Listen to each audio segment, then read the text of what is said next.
అందరికీ నమస్కారం.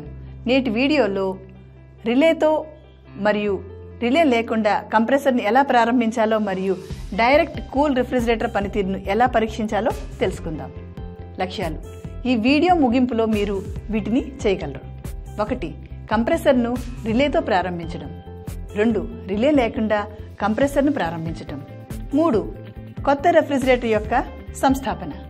4. Refrigerator unit ప్రారంభించడం. 5. పనితీరును పరీక్షించడం.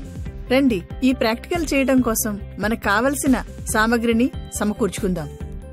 కటింగ్ ప్లయర్ 200 మిల్లీమీటర్లు 1, నోస్ ప్లయర్ 150 మిల్లీమీటర్లు 1, wire stripper 1, screw driver set 1, line tester 500 వోల్ట్లు 1, క్లాంప్ మీటర్ 0 నుండి 500 వోల్ట్లు ఏసీ 1, మల్టీమీటర్ 0 నుండి 500 వోల్ట్లు 1, compressor hermetic FHP practical horse power 1, copper wire 1.5 మిల్లీమీటర్ల స్క్వేర్ 4 మీటర్లు, థర్మోమీటర్ స్టెమ్ లేదా డిజిటల్ రకం 5 నుండి 50 డిగ్రీల సెల్సియస్ 1, స్పిరిట్ స్థాయి 1, domestic refrigerator 1, voltage stabiliser 1, insulation tape 1, sand paper కావలసినంత, థర్మల్ పిన్. విధానం: టాస్క్ 1. కంప్రెసర్ను రిలేతో ప్రారంభించండి. దశ 1. 1/6 లేదా 1/8 HP సీల్డ్ కంప్రెసర్ను తీసుకోండి. దశ 2. కంప్రెసర్ టెర్మినల్స్ కు PTCR రిలే మరియు OLPని ఫిక్స్ చేయండి. దశ 3. రిలే 230 వోల్ట్ల ఏసీకి విద్యుత్ సరఫరాను అందించండి. దశ 4. సరఫరాను ఆన్ చేసి కంప్రెసర్ను ప్రారంభించండి. దశ 5. కంప్రెసర్ ద్వారా డ్రా అయిన కరెంట్ని చెక్ చేయండి. దశ 6. మాన్యువల్ సెన్సింగ్ ద్వారా సక్షన్ మరియు డిశ్చార్జ్ ప్రెషర్ని తనిఖీ చేయండి. దశ 7. కంప్రెసర్ ద్వారా కరెంట్ డ్రౌన్ను కొలవండి. దశ 8. పరీక్ష తర్వాత విద్యుత్ సరఫరాను స్విచ్ ఆఫ్ చేయండి. టాస్క్ 2. రిలే లేకుండా కంప్రెసర్ను ప్రారంభించండి. దశ 1.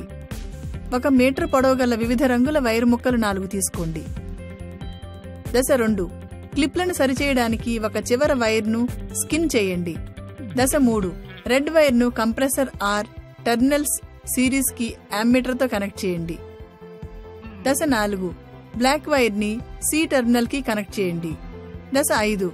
పుష్ బటన్ను స్విచ్ ద్వారా బ్లూ వైర్ని S టెర్మినల్ కి కనెక్ట్ చేయండి. దశ 6.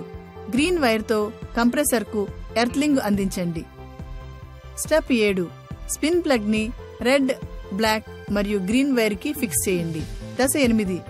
పుష్ బటన్ స్విచ్ ప్రెస్ చేయండి. దశ 9. విద్యుత్ సరఫరాను ఆన్ చేయండి. ఇంకా దశ 10. పుష్ బటన్ స్విచ్ని విడుదల చేయండి. అలాగే కంప్రెసర్ రన్ అవుతున్నట్లు చూడండి. దశ 11. కంప్రెసర్ వర్కింగ్ సక్షన్ మరియు డిశ్చార్జ్ని చెక్ చేయండి. దశ 12. కంప్రెసర్ ద్వారా డ్రా చేయబడిన కరెంట్ను కొలవండి. దశ 13. పరీక్ష ముగిసిన తర్వాత స్విచ్ ఆఫ్ చేసి వైర్ తీసివేయండి. మెగ్గర్ లీడ్స్ను ఈ క్రింది విధంగా కనెక్ట్ చేయండి. నీటి పైపు లేదా ఎర్త్ రాడ్ వంటి తెలిసిన మంచి ఎర్త్ రిఫరెన్స్ కు బ్లాక్ లెడ్ నెగటివ్ ని కనెక్ట్ చేయండి.